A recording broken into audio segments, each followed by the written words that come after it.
Welcome back to media Chhattisgarh. तारीख 20 नवंबर 2025 दिन गुरुवार, हिंदी तिथि शुक्ल पक्ष प्रतिपदा। तो चलिए बिना किसी देरी के करते हैं शुरुआत आज की पहली और 25 बड़ी खबरों के साथ।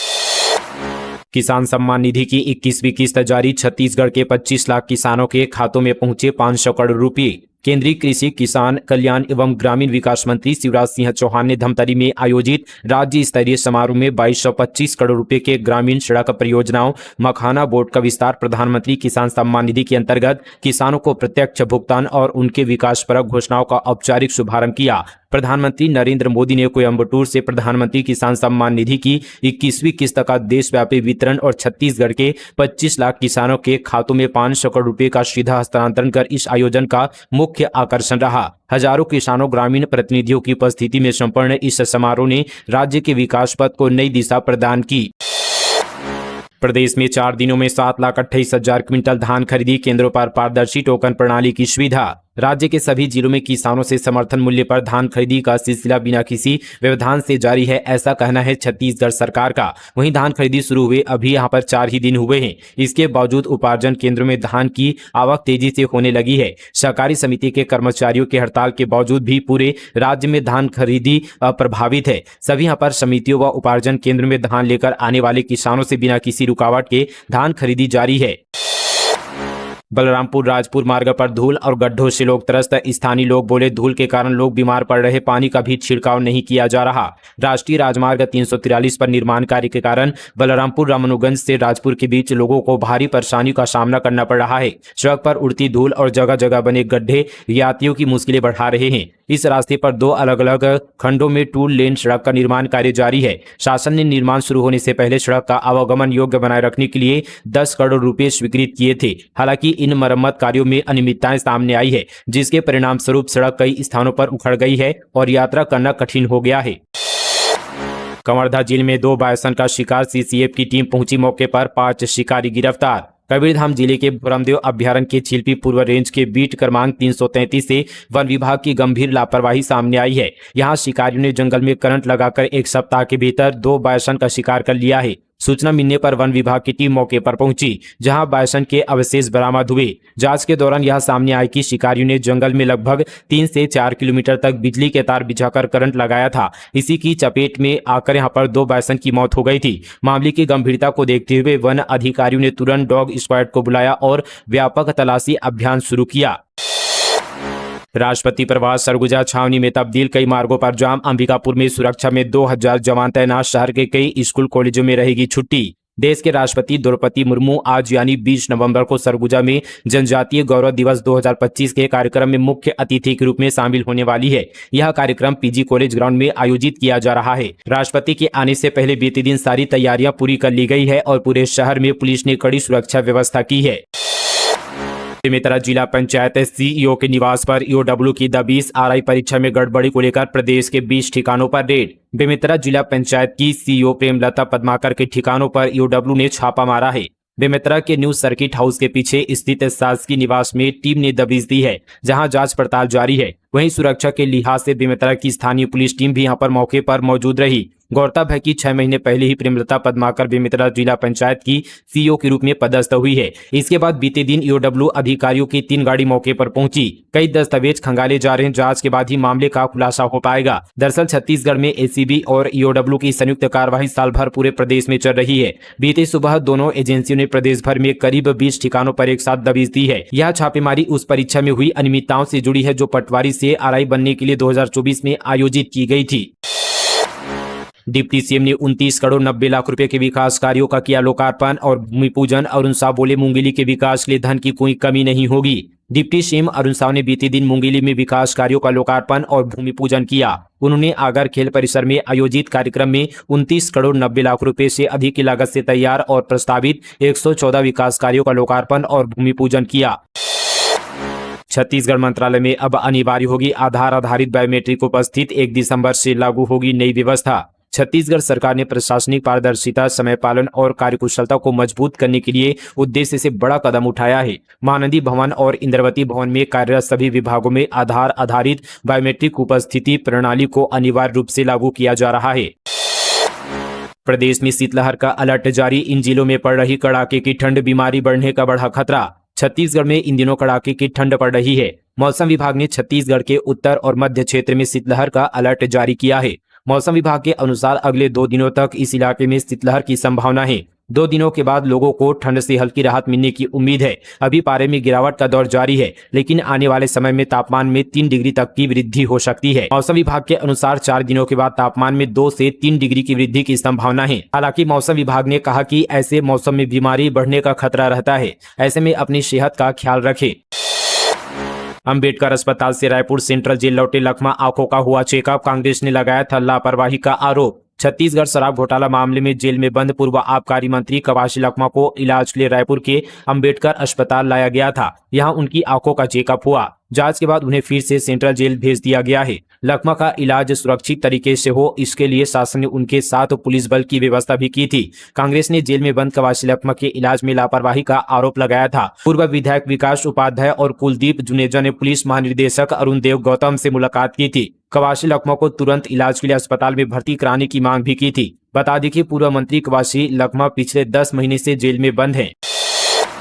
करणी सेना के राष्ट्रीय अध्यक्ष डॉक्टर राज शेखावत ने रायपुर पहुंचकर दी गिरफ्तारी, बड़ी संख्या में पुलिस बल तैनात। राजधानी में क्षेत्रीय करणी सेना के राष्ट्रीय अध्यक्ष डॉक्टर राज शेखावत ने मौधापारा थाने पहुंचकर अपनी गिरफ्तारी दी। थाने के बाहर समर्थकों ने पुलिस के खिलाफ जमकर नारेबाजी भी की। इस दौरान थाने के बाहर एक एएसपी, 2 सीएसपी और 5 थानों की टीआई समेत बड़ी संख्या में पुलिस बल तैनात रहे। जानकारी के मुताबिक वीरेंद्र तोमर का जुलूस निकालने के मामले में पुलिसकर्मियों के घर में घुसने की धमकी दी थी, जिसके बाद मौधापारा थाने में एफआईआर दर्ज की गई थी। ये एफआईआर पुरानी बस्ती के पूर्व थाना प्रभारी योगेश कश्यप ने दर्ज कराई है। रायपुर की मोजो मशरूम फैक्ट्री में बंधक बने 120 बाल मजदूरों को छुड़वाया, भूखे प्यासे कर रहे थे काम। रायपुर के खरोड़ा स्थित मोजो मशरूम फैक्ट्री में बंधक बनाए गए 120 बालक मजदूरों को मुक्त कराया गया है। नई दिल्ली से 17 नवंबर की शाम आई मानवाधिकार आयोग की टीम, महिला बाल विकास विभाग, पुलिस और गैर सरकारी संगठन एसोसिएशन फॉर वॉलंटियर एक्शन ने यहां पर संयुक्त रूप से छापा मारकर बंधक बने बाल मजदूरों को छुड़वाया। 4 घंटे तक चली इस कार्यवाही में 14 से 17 साल की उम्र की 80 लड़कियां और 40 लड़के बाल श्रम से मुक्त कराए गए। मध्य प्रदेश से लाया गया 183 बोरी धान जब्त, जीपीएम में अवैध परिवहन पर प्रशासन की बड़ी कार्रवाई, मिनी ट्रक और पिकअप से लाया जा रहा था। गौरेला पेंडा मारवाही जिले में अवैध धान परिवहन पर बड़ी कार्रवाई की गई है। जिला प्रशासन की संयुक्त टीम ने पेंडा के ग्राम बचवार के पास मध्य प्रदेश से लाए गए 183 बोरी लगभग यहां पर 80 क्विंटल धान को जब्त कर लिया गया है। यह कार्रवाई समर्थन मूल्य पर धान खरीदी शुरू होने के बाद की गई है। छत्तीसगढ़ सरकार का बड़ा फैसला, शिक्षा विभाग के अधीन होंगे सभी प्ले स्कूल संचालकों को जल्द करना होगा यह काम, बच्चों की उम्र भी तय। छत्तीसगढ़ सरकार ने प्रदेश में संचालित सभी प्ले स्कूलों के संचालकों को लेकर दिशा निर्देश जारी किया है, जिसमें कहा गया कि 3 महीने के भीतर सभी प्ले स्कूल का रजिस्ट्रेशन कराना अनिवार्य होगा। साथ ही रजिस्ट्रेशन में सभी को प्ले स्कूल लिखवाना अनिवार्य होगा। वहीं प्ले स्कूल में 3 साल से कम बच्चों को एडमिशन नहीं दिया जा सकेगा। छत्तीसगढ़ शासन स्कूल शिक्षा विभाग मंत्रालय महानंदी भवन नवा रायपुर अटल नगर द्वारा जारी पत्र में स्कूल शिक्षा विभाग ने गाइडलाइन जारी किया है, जिसमें कहा गया कि छत्तीसगढ़ में संचालित सभी प्ले स्कूल अब स्कूल शिक्षा विभाग के अधीन होंगे। लावारिस नवजात को गोद लेने पहुंचे 50 से ज्यादा दंपत्ति, विधायक रिकेश सिंह की जन अपील पर भारी प्रतिक्रिया, कहा मीडिया को साधुवाद। भिलाई के वैशाली नगर विधानसभा अंतर्गत जामुल थाना क्षेत्र के गोकुल धाम में लावारिस अवस्था में मिली नवजात बच्ची को गोद लेने के लिए देश विदेश के 50 से अधिक दंपत्तियों ने विधायक रिकेश सिंह के कार्यालय से संपर्क किया। मानवता और संवेदना के इस उदाहरण पर विधायक ने इच्छुक दंपत्तियों तथा मीडिया दोनों की सराहना की। दरअसल सोमवार सुबह अयोध्या नगर में जब लोगों ने नवजात को लावारिस हालत में देखा तो तुरंत पुलिस को सूचना दी गई। पुलिस द्वारा उसे दुर्ग जिला अस्पताल पहुंचाया गया, जहां डॉक्टरों की टीम उसकी देखरेख और उपचार में लगातार जुटी रही। विधायक रिकेश सिंह ने बताया कि उन्होंने नवजात के मामले में मुख्यमंत्री से भी चर्चा की थी। उन्होंने जब नवजात को सुरक्षित भविष्य देने के लिए सामाजिक आह्वान किया तो मीडिया ने इस अपील को प्रमुखता से प्रसारित किया। इसका परिणाम यह हुआ कि न केवल देश के विभिन्न राज्यों से बल्कि विदेशों में रह रहे भारतीय मूल के परिवारों से भी गोद लेने के लिए आवेदन प्राप्त हुए। मुंगेली पुलिस की अपील, अनजान से साझा न करे बैंक जानकारी, एसपी भोजराम पटेल ने कहा ठगी से बचने के लिए बैंक कर्मचारियों से मदद ले। मुंगेली एसपी भोजराम पटेल ने जिले के किसानों और अन्य खाता धारकों से अपील की है। उन्होंने लोगों को किसी भी अनजान व्यक्ति से अपना विवरण फॉर्म न भरवाने और बैंक खाते से संबंधित जानकारी साझा न करने की सलाह दी है। एसपी ने स्पष्ट किया कि बैंक से पैसे निकालने या किसी भी प्रकार का फॉर्म भरने के लिए हमेशा बैंक के अधिकृत कर्मचारियों की ही मदद लेनी चाहिए। ऐसा न करने पर खाता धारकों के ठगी का शिकार होने की आशंका बढ़ जाती है, क्योंकि उनकी गोपनीय जानकारी गलत हाथों में जा सकती है। सांसद बृजमोहन की पहल से छत्तीसगढ़ को मिला 301 करोड़ 69 लाख रुपए का स्वच्छ वायु अनुदान। रायपुर को 151 करोड़ 59 लाख रुपए मिले। छत्तीसगढ़ की जनता को स्वच्छ हवा और बेहतर पर्यावरण देने की दिशा में एक ऐतिहासिक कदम दर्ज हुआ है। लोकसभा में 19 अगस्त को नियम 377 के तहत छत्तीसगढ़ के पर्यावरणीय संकटों को प्रमुखता से उठाने वाले रायपुर लोकसभा सांसद एवं वरिष्ठ भाजपा नेता बृजमोहन अग्रवाल की पहल पर केंद्र सरकार ने निर्णायक कार्रवाई करते हुए रायपुर, कोरबा और दुर्ग भिलाई के लिए 301 करोड़ 69 लाख रुपए का स्वच्छ वायु अनुदान स्वीकृत किया है। इसमें अकेले रायपुर शहर को 151 करोड़ 59 लाख रुपए आवंटित किए गए, जो राजधानी के पर्यावरण सुधार के लिए अब तक का सबसे बड़ा वित्तीय पैकेज है। रायपुर सेंट्रल जेल पहुंचे भूपेश बघेल परिवार के साथ बेटे चैतन्य बघेल से किया मुलाकात। पूर्व मुख्यमंत्री भूपेश बघेल परिवार के साथ बेटे से मिलने सेंट्रल जेल पहुंचे, जहां पर वे जेल में बंद बेटे चैतन्य बघेल से मुलाकात किया। इस दौरान रायपुर सेंट्रल जेल में भूपेश बघेल की पत्नी, बहू और परिवार के अन्य सदस्य मौजूद रहे। विश्व शौचालय दिवस पर चनवारी डांड ग्राम पंचायत सम्मानित। डिप्टी सिंह विजय शर्मा ने किया सम्मान। सरपंच सोनू सिंह ही सम्मानित। नवा रायपुर के मेफेयर परिसर में विश्व शौचालय दिवस पर राज्य स्तरीय महिला सरपंच स्वच्छता सम्मेलन का आयोजन किया गया। इस अवसर पर स्वच्छ भारत मिशन के तहत स्वच्छता के कई आयामों में उत्कृष्ट कार्य करने वाली ग्राम पंचायतों को सम्मानित किया गया। सम्मेलन का नेतृत्व उप मुख्यमंत्री विजय शर्मा ने किया। उन्होंने ग्रामीण स्वच्छता को जन आंदोलन बनाने में महिला सरपंचों की भूमिका की सराहना की। एमसीबी जिले के ग्राम पंचायत चनवारी डांड को स्वच्छता के क्षेत्र में किए गए उत्कृष्ट कार्यों के लिए विशेष रूप से सम्मानित किया गया। एक आवाज पर कांप जाता था इलाका, मौत पर नहीं जुटे लोग। 4 दशक तक दहशत फैलाने वाला हिडमा ढेर, घर में पसरा सन्नाटा। सुकमा में लंबे समय से दहशत का पर्याय बन चुके माड़वी हिडमा की मुठभेड़ में मौत के बाद उसका गांव सन्नाटे में डूब गया है। जिस हिडमा की आवाज पर कभी पूरा इलाका थर्रा उठता था, उसकी मौत पर गांववासी घर तक नहीं पहुंचे। केवल मां, भाई और परिजन ही रोते बिलखते नजर आए। ग्रामीणों ने दूरी बनाए रखी, जबकि शव लेने उसके यहाँ पर भाई और सरपंच पहुंचे थे। नक्सलवाद के खिलाफ जारी अभियान के बीच पूर्व सीएम भूपेश बघेल का बयान। कहा, नक्सलवाद के खिलाफ हमने लड़ी युद्ध जैसी लड़ाई। नक्सलवाद के खिलाफ लगातार चल रही कार्रवाई के बीच पूर्व मुख्यमंत्री भूपेश बघेल ने अपनी सरकार की पीठ थपथपाई है। उन्होंने कहा कि नक्सली मामले में हमने अच्छा काम किया था। हमने युद्ध जैसी लड़ाई नक्सलवाद के खिलाफ लड़ी। हमारी सरकार के समय से नक्सलियों का कमर टूटना शुरू हुआ। पूर्व मुख्यमंत्री भूपेश बघेल ने मीडिया से चर्चा में वहीं बिजली बिल हाफ की घोषणा पर तंज कसते हुए कहा कि यह ऊंट के मुंह में जीरा है। सरकार भी लोगों को ठगने लगी है। सरकार बिजली बिल का रेट 3 बार बढ़ा चुकी है। आम जनता को लाभ नहीं होगा। छत्तीसगढ़ युवा कांग्रेस के जिला अध्यक्षों की लिस्ट जारी। उस्मान बेग, प्रांजल तिवारी समेत 11 नए चेहरों को मिली जिम्मेदारी। छत्तीसगढ़ युवा कांग्रेस ने 11 जिला अध्यक्षों की नई नियुक्तियों का ऐलान कर दिया है। बस्तर, ग्रामीण, कांकेर, सुकमा, जगदलपुर, बेमेतरा, भिलाई, बिलासपुर, जांजगीर चांपा, शक्ति, जगदलपुर शहर और सारंगढ़, बिलाईगढ़ में नए जिला अध्यक्ष बनाए गए हैं। इस जिले में स्कूलों की बदली टाइमिंग, कलेक्टर ने जारी किया आदेश। बलरामपुर जिले में पड़ रही कड़ाके की ठंड को देखते हुए सभी शासकीय और निजी स्कूलों के समय में बदलाव का निर्णय लिया गया है। इस संबंध में बलरामपुर कलेक्टर ने आदेश भी जारी कर दिया है। इसमें बताया गया कि 2 पाली में संचालित होने वाली स्कूलों में बदलाव के बाद पहली पाली की कक्षाएं सुबह 9 बजे से दोपहर 12:30 बजे तक लगेगी, जबकि शनिवार को कक्षाएं दोपहर 12:45 से शाम 4:15 तक चलेगी। वहीं दूसरी पाली में संचालित होने वाली कक्षाएं दोपहर 12:45 से 4:15 तक चलेगी। शनिवार को कक्षाएं सुबह 9 बजे से दोपहर 12:30 बजे तक संचालित होगी।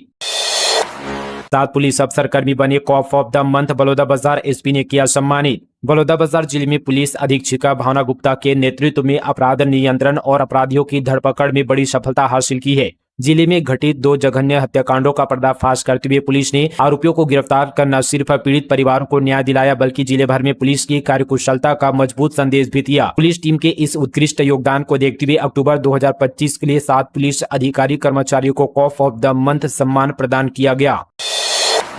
बिलासपुर में एजुकेशन हब का काम शुरू। 27 करोड़ के प्रोजेक्ट से छात्रों को मिलेगी बेहतर सुविधाएं। 48 कोचिंग इंस्टीट्यूट किराए के कमरों में चल रहे हैं। बिलासपुर में एजुकेशन हब का निर्माण कार्य शुरू हो गया है। नगर निगम प्रशासन ने इसके लिए दयालबंद में 16 एकड़ जमीन का चयन किया है। इस परियोजना का उद्देश्य हजारों छात्रों को बेहतर सुविधाएं और सुरक्षा प्रदान करना है, जो वर्तमान में शहर के 52 से अधिक कोचिंग संस्थानों में प्रतियोगी परीक्षाओं की तैयारी कर रहे हैं। कृषि मंत्री शिवराज सिंह चौहान की बड़ी घोषणा। केंद्रीय मखाना बोर्ड में शामिल होगा छत्तीसगढ़। किसान अपना उत्पाद सीधे बेच सकेंगे। धमतरी में किसान सम्मान निधि हस्तांतरण कार्यक्रम आयोजित की गई, जिसमें केंद्रीय कृषि मंत्री शिवराज सिंह चौहान भी शामिल हुए। इस दौरान उन्होंने मखाना उत्पादन किसानों से मुलाकात के बाद मखानों को लेकर बड़ी घोषणा की है। शिवराज सिंह चौहान ने कहा कि केंद्रीय मखाना बोर्ड में छत्तीसगढ़ को शामिल किया जाएगा। कृषि मंत्री शिवराज सिंह चौहान ने कहा कि केंद्रीय मखाना बोर्ड में शामिल होने से छत्तीसगढ़ के मखाना उत्पादक किसान अपना उत्पाद सीधे विक्रय कर सकेंगे। अब तक बिहार को ही मखाना उत्पादक राज्य के रूप में जाना जाता था, लेकिन छत्तीसगढ़ में मखाना का उत्पादन बढ़ रहा है, इसलिए छत्तीसगढ़ को मखाना बोर्ड में शामिल किया जाएगा। डोंगरगढ़ में पुलिस नक्सली मुठभेड़, एमपी का एक जवान शहीद, बोरतलाव के जंगल में एनकाउंटर, इलाज के दौरान तोड़ा दम। राजनांदगांव जिले के डोंगरगढ़ में 19 नवंबर की सुबह सुरक्षा बलों और नक्सलियों के बीच हुए मुठभेड़ में एक जवान शहीद हो गया है। आशीष शर्मा एमपी पुलिस के एएसआई थे। एनकाउंटर में गोली लगने से वे घायल हो गए थे। उनका इलाज अस्पताल में भी चल रहा था, जहां इलाज के दौरान उन्होंने दम तोड़ दिया। मामला बोरतलाव थाना क्षेत्र का है। मध्य प्रदेश और छत्तीसगढ़ पुलिस की संयुक्त टीम नियमित सर्चिंग ऑपरेशन पर निकली थी। इसी दौरान जंगल में घात लगाए बैठे नक्सलियों ने फोर्स पर अचानक हमला बोल दिया। तो ये थी आज की तमाम छत्तीसगढ़ की बड़ी और ताजा खबरें फटाफट अंदाज पर मीडिया छत्तीसगढ़ पर। मिलते हैं इसी तरह की और न्यूज के साथ। अब तक के लिए जय हिंद, जय छत्तीसगढ़, जय जोहार।